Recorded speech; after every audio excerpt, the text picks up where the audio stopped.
जय हिंद साथियों।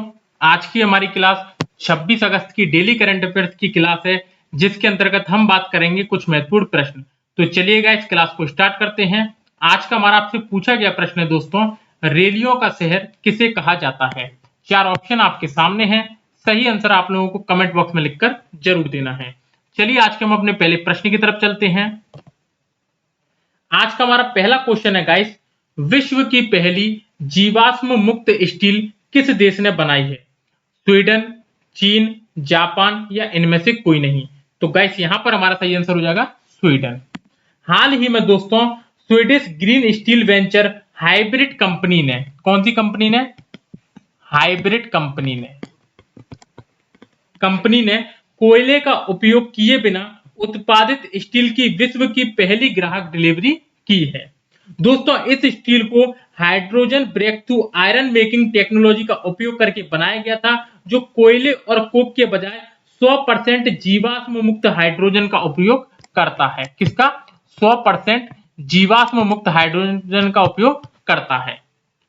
ठीक है गाइस, तो ये वाली बात हमें इसमें याद रखनी है।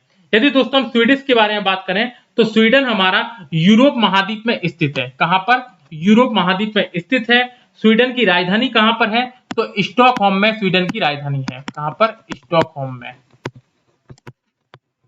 स्टॉकहोम में स्वीडन की राजधानी है। स्वीडन की मुद्रा क्रोना। स्वीडन के प्रधानमंत्री स्टीफन लोफ्वेन, कौन? स्टीफन लोफ्वेन स्वीडन के प्रधानमंत्री हैं। ठीक है गाइस, तो इतनी बातें हमें इसमें याद रखनी है। चलिए दोस्तों नेक्स्ट क्वेश्चन की तरफ चलते हैं। अगला क्वेश्चन है गाइस, भारत का पहला स्वदेशी मोटर चालित व्हीलचेयर नियोबोल्ट को किसने विकसित किया है। IIT Madras, IIT Kanpur, IIT Delhi या आईआईटी रुड़की। तो गाइस यहां पर हमारा सही आंसर हो जाएगा आईआईटी मद्रास। अभी दोस्तों हाल ही में भारतीय प्रौद्योगिकी संस्थान मद्रास ने भारत का पहला स्वदेशी मोटर चालित व्हीलचेयर वाहन नियोबोल्ट को विकसित किया है, जिसका उपयोग असमान इलाकों में भी किया जा सकता है। दोस्तों ये नियोबोल्ट की अधिकतम गति है वो 25 किलोमीटर प्रति घंटा है। कितनी है? 25 किलोमीटर प्रति घंटा इसकी अधिकतम स्पीड है, और ये एक बार चार्ज करने पर 25 किलोमीटर की यात्रा करता है। कितना? 25 किलोमीटर की यात्रा करेगा एक बार चार्ज करने पर। तो एक बार इसको चार्ज कर लो, 25 किलोमीटर चलो, और टोटल इसकी स्पीड कितनी है? 25 किलोमीटर प्रति घंटा।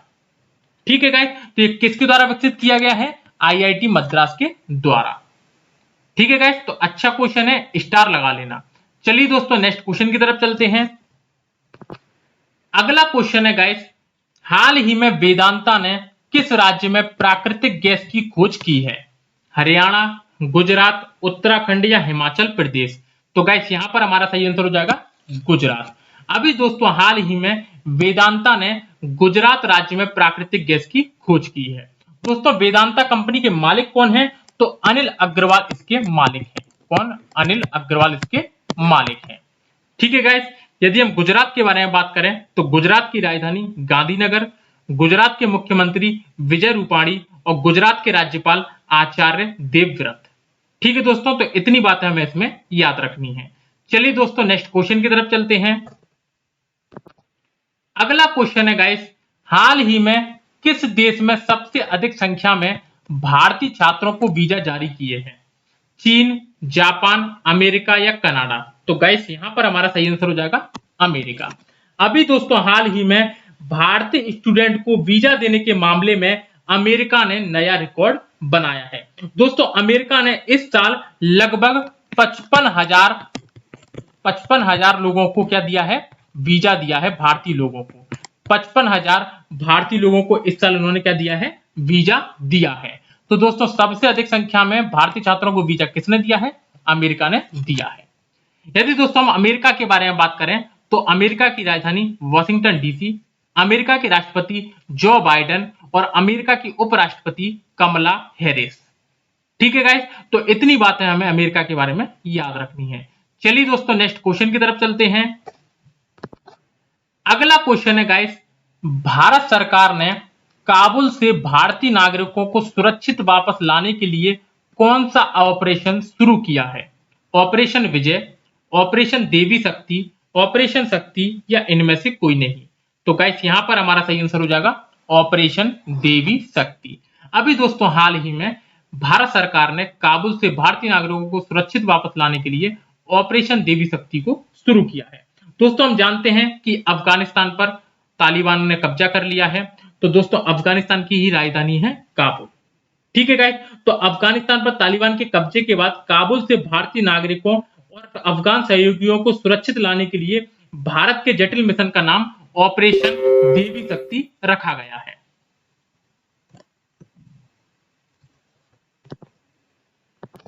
ठीक है गाइस, तो इतनी बातें हमें इसमें याद रखनी है। यदि दोस्तों अफगानिस्तान के बारे में बात करें तो अफगानिस्तान की राजधानी काबुल, अफगानिस्तान की करेंसी अफगान अफगानी, और दोस्तों अफगानिस्तान हमारा एशिया महाद्वीप में स्थित है। ठीक है गाइस, तो इतनी बातें हमें इसमें याद रखनी है। चलिए दोस्तों नेक्स्ट क्वेश्चन की तरफ चलते हैं।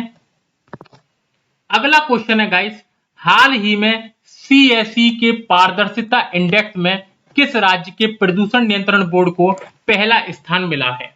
उत्तर प्रदेश, असम, गुजरात या उड़ीसा? तो गाइस यहां पर हमारा सही आंसर हो जाएगा उड़ीसा। अभी दोस्तों हाल ही में centre for science and environment के पारदर्शिता इंडेक्स में ओडिशा प्रदूषण नियंत्रण बोर्ड के स्थान पर पहले स्थान पर आया है। क्या दोस्तों, उड़ीसा का जो प्रदूषण नियंत्रण बोर्ड है वो पहले स्थान पर आया है। दोस्तों इसमें सेकंड नंबर पर कौन आया है? तो सेकंड नंबर पर इस पर तेलंगाना आया है। कौन? तेलंगाना आया है। थर्ड नंबर पर कौन आया है? तो थर्ड नंबर पर इस पे तमिलनाडु आया है। कौन सा? तमिलनाडु आया है। फोर्थ नंबर पर कौन आया है? तो फोर्थ नंबर पर आया है मध्य प्रदेश। कौन सा? मध्य प्रदेश। और पांचवें नंबर पर आया है पश्चिम बंगाल। कौन सा? वेस्ट बंगाल। ठीक है गाइस, तो पहले नंबर पर उड़ीसा, दूसरे नंबर पर तेलंगाना, तीसरे पे तमिलनाडु, चौथे पे मध्य प्रदेश और पांचवें पे पश्चिम बंगाल। ठीक है दोस्तों, यदि हम उड़ीसा के बारे में बात करें तो उड़ीसा की राजधानी भुवनेश्वर, उड़ीसा के मुख्यमंत्री नवीन पटनायक और उड़ीसा के राज्यपाल गणेशी लाल। ठीक है गाइस, तो इतनी बात हमें इसमें याद रखनी है। चलिए दोस्तों नेक्स्ट क्वेश्चन की तरफ चलते हैं। अगला क्वेश्चन है गाइस, एनटीपीसी ने किस राज्य में 25 मेगावाट की देश की सबसे बड़ी फ्लोटिंग सोलर पीवी परियोजना की शुरुआत की है? आंध्र प्रदेश, मध्य प्रदेश, हरियाणा या मणिपुर? तो गाइस यहां पर हमारा सही आंसर हो जाएगा आंध्र प्रदेश। अभी दोस्तों हाल ही में सरकारी कंपनी एनटीपीसी ने आंध्र प्रदेश के विशाखापट्टनम में अपने सिमाद्री थर्मल स्टेशन के जलाशय पर भारत में 25 मेगावाट की सबसे बड़ी फ्लोटिंग सोलर पीवी परियोजना को शुरू किया है। दोस्तों इस परियोजना में 1 लाख से अधिक सौर पीवी मॉड्यूल से बिजली पैदा करने की क्षमता है। कितने? 1 लाख से अधिक सौर पीवी मॉड्यूल से बिजली पैदा करने की क्षमता है। ठीक है गाइस, तो इतनी बातें हमें इसमें याद रखनी है। यदि दोस्तों हम एनटीपीसी के बारे में बात करें तो दोस्तों एनटीपीसी भारत की सबसे बड़ी बिजली उत्पादन कंपनी है, जिसका फुल फॉर्म है national thermal power corporation limited, जिसकी स्थापना हुई थी 7 नवंबर 1975 को। कब? 7 नवंबर 1975 को। जिसका मुख्यालय है नई दिल्ली में और जिसके एमडी और सीईओ हैं गुरदीप सिंह। कौन? गुरदीप सिंह इसके एमडी और सीईओ हैं। ठीक है गाइस, तो इतनी बातें हमें इसमें याद रखनी है। चलिए दोस्तों नेक्स्ट क्वेश्चन की तरफ चलते हैं। अगला क्वेश्चन है गाइस, हाल ही में पेटीएम ने payment gateway point of sale मशीनों के लिए किस बैंक के साथ साझेदारी की है? ICICI bank, HDFC bank, axis bank या इनमें से कोई नहीं? तो गाइस यहां पर हमारा सही आंसर हो जाएगा एचडीएफसी बैंक।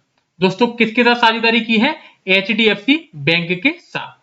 ठीक है गाइस, यदि हम एचडीएफसी के बारे में बात करें तो इसकी स्थापना 1994 में हुई थी। कब? 1994 में हुई थी। इसका मुख्यालय मुंबई में है और इसके वर्तमान में एमडी और सीईओ शशिधर जगदीशन हैं। कौन? शशिधर जगदीशन। ठीक है गाइस, यदि हम पेटीएम के बारे में बात करें तो पेटीएम की स्थापना 2010 में हुई थी। इसका मुख्यालय नोएडा उत्तर प्रदेश में है और इसके सीईओ विजय शेखर शर्मा हैं। कौन? विजय शेखर शर्मा। ठीक है गाइस, तो स्टैटिक जीके के कुछ फैक्ट हैं जो हमें अच्छे से याद रखने हैं। चलिए दोस्तों नेक्स्ट क्वेश्चन की तरफ चलते हैं। अगला क्वेश्चन है गाइस, विश्व जल सप्ताह 2021 कब से कब तक मनाया जाएगा? 24 से 28 अगस्त, 21 से 29 अगस्त, 23 से 27 अगस्त या 25 से 28 अगस्त? तो गाइस यहां पर हमारा सही आंसर हो जाएगा 23 से 27 अगस्त। हाल ही में दोस्तों विश्व जल सप्ताह 2021 का आयोजन 23 से 27 अगस्त तक पूरी तरह से डिजिटल प्रारूप में किए जाने की घोषणा की गई है। ठीक है गाइस, विश्व जल सप्ताह वैश्विक जल मुद्दों और अंतर्राष्ट्रीय विकास से संबंधित चिंताओं को दूर करने के लिए 1991 से स्टॉकहोम अंतर्राष्ट्रीय जल संस्थान द्वारा आयोजित एक वार्षिक कार्यक्रम है। ठीक है दोस्तों, इस सप्ताह को मनाने का उद्देश्य विश्व के सभी देशों में स्वच्छ एवं सुरक्षित जल की उपलब्धता सुनिश्चित करवाना है, साथ ही जल संरक्षण के महत्व पर भी ध्यान केंद्रित करना है। ठीक है गाइस, तो ये सारी बातें हमें इसमें याद रखनी है। यदि दोस्तों इस बार की हम थीम के बारे में बात करें तो थीम है हमारी बिल्डिंग रेजिलियंस फास्टर। क्या? Building resilience faster. ठीक है दोस्तों, तो इतनी बातें हमें इसमें याद रखनी है। चलिए दोस्तों नेक्स्ट क्वेश्चन की तरफ चलते हैं। अगला क्वेश्चन है गाइस, बैटलफील्ड पुस्तक किसने लिखी है? तरुण मेहता, विश्राम बेडेकर, सचिन बंसल या इनमें से कोई नहीं? तो गाइस यहां पर हमारा सही आंसर हो जाएगा विश्राम बेडेकर। दोस्तों जो बैटलफील्ड पुस्तक है वो किसने लिखी है? विश्राम बेडेकर ने लिखी है। अच्छा क्वेश्चन है दोस्तों, याद रखना है। ठीक है दोस्तों, तो अब अपन कल के करंट के क्वेश्चनों का रिवीजन कर लेते हैं। पहला क्वेश्चन है गाइस, दिल्ली सरकार ने आदर्श नगर स्थित राजकीय बाल विद्यालय का नाम किस ओलंपिक पदक विजेता के नाम पर रखा है? तो रवि कुमार दहिया।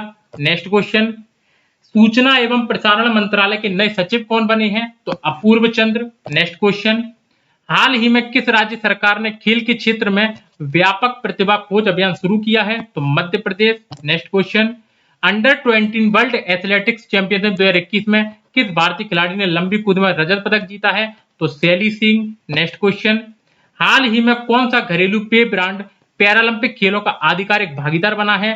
तो थम्स अप। नेक्स्ट क्वेश्चन, किस मंत्रालय ने आजादी का अमृत महोत्सव मनाया है? तो दोस्तों केंद्रीय सूचना एवं प्रसारण मंत्रालय, जिसके मंत्री हैं अनुराग ठाकुर। इसके साथ में ही खेल मंत्रालय भी इन्हीं के पास में है। नेक्स्ट क्वेश्चन, हाल ही में किस राज्य के मुख्यमंत्री ने आजीविका सहायता योजना शुरू किया है? तो मणिपुर ने। नेक्स्ट क्वेश्चन, ओणम त्योहार किस राज्य में मनाया गया है? तो केरल में। नेक्स्ट क्वेश्चन, धर्म या विश्वास के आधार पर हिंसा के कृत्यों के पीड़ितों की याद में अंतर्राष्ट्रीय दिवस कब मनाया गया है? तो दोस्तों 22 अगस्त को। Next question, Kamala Harris and the rise of Indian American पुस्तक किसने लिखा है? तो ये लिखा है दोस्तों तरुण बसु ने। किसने? तरुण बसु ने। ठीक है गाइस, तो इतने क्वेश्चन हमें इसमें अच्छे से याद रखने हैं। और दोस्तों कल का हमारा आपसे पूछा गया प्रश्न है, वीर भूमि किसका समाधि स्थल है? मेजर ध्यानचंद्र, राजीव गांधी, महात्मा गांधी या इनमें से कोई नहीं? तो गाइस यहां पर हमारा सही आंसर हो जाएगा राजीव गांधी। दोस्तों वीर भूमि किसका समाधि स्थल है? राजीव गांधी का। ठीक है दोस्तों, तो इस प्रश्न को आप अच्छे से याद रखना। तो यदि दोस्तों आज की वीडियो आपको अच्छी लगी हो तो वीडियो को लाइक कर देना, चैनल को सब्सक्राइब कर देना तथा पीडीएफ के लिए टेलीग्राम चैनल की लिंक डिस्क्रिप्शन में दी हुई है, वहां से आप इसको डाउनलोड कर सकते हैं। फिर मिलते हैं दोस्तों कल नेक्स्ट क्लास में, तब तक के लिए धन्यवाद।